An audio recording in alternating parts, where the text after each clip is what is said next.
It was actually kind of funny. After the first year they got done with this project, the creek actually disappeared. It went underground.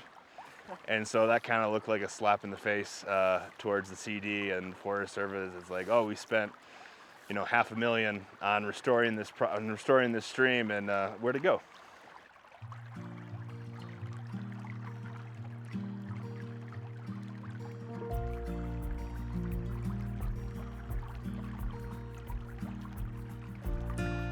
Beaver Creek is a creek that runs from about Nelson, which is just north of York, which is also just east of Helena.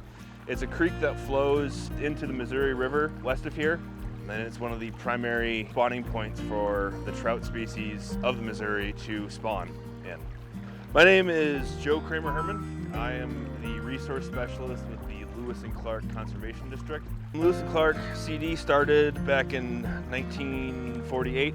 They've been focusing on helping farmers, ranchers, landowners in general improve the quality of their land. So Beaver Creek was initially impaired. I forget what year exactly, but they channelized the river to make it easier to string up barbed wire fencing and to just make it easier for producers to manage their livestock. But over time, since it was channelized and straightened, that caused the water, the velocity of the stream itself to increase. And by doing that, it really cut down into the bank, so the water wasn't able to get up and out of the banks into the floodplain to let the other riparian zones do their things.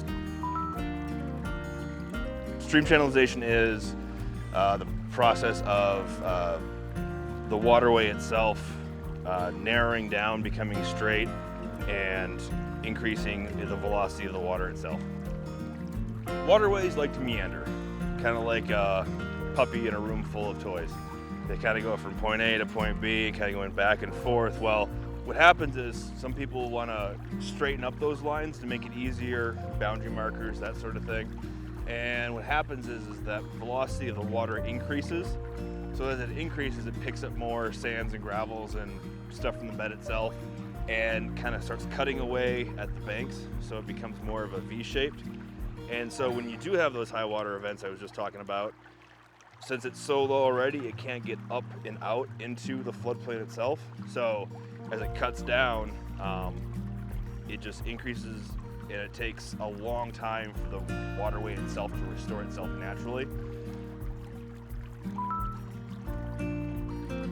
What happened is the Forest Service made a plan to change the flow of the water and to allow the water, instead of just sitting down in that channel, actually bring it up and out. So during a high water event, like spring runoff, for example, the water was able to get up and out and into the floodplain to restore the riparian zone. With the phases, it was like, phase 1 was this section, phase 2 was this section.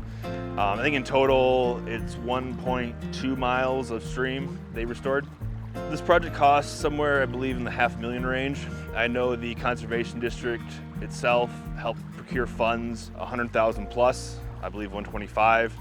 We were able to give those funds to the Forest Service to work on this project. The project started in 2020, phase 1, which took approximately 2 years. First by rerouting the stream itself to get away from the channelized area. Phase 2, they started in 2022. And what happened is, as they rechannelized the stream itself, they then transplanted willow species. They put in hard structures such as some of this cottonwood and woody debris along the shoreline.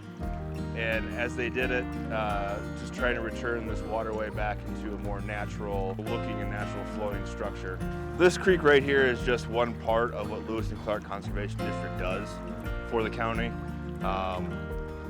As I said before, we're multifaceted. We have our, hands in different other cookie jars. Some of our projects are seen more than others. Our pollinator project, you can definitely see that in your own yard, in your community, in town. But projects like this, you don't really get to see a whole lot of them, on your day-to-day basis. But they do have a large impact on the community, even though you may not see its immediate effects a year or two after installation.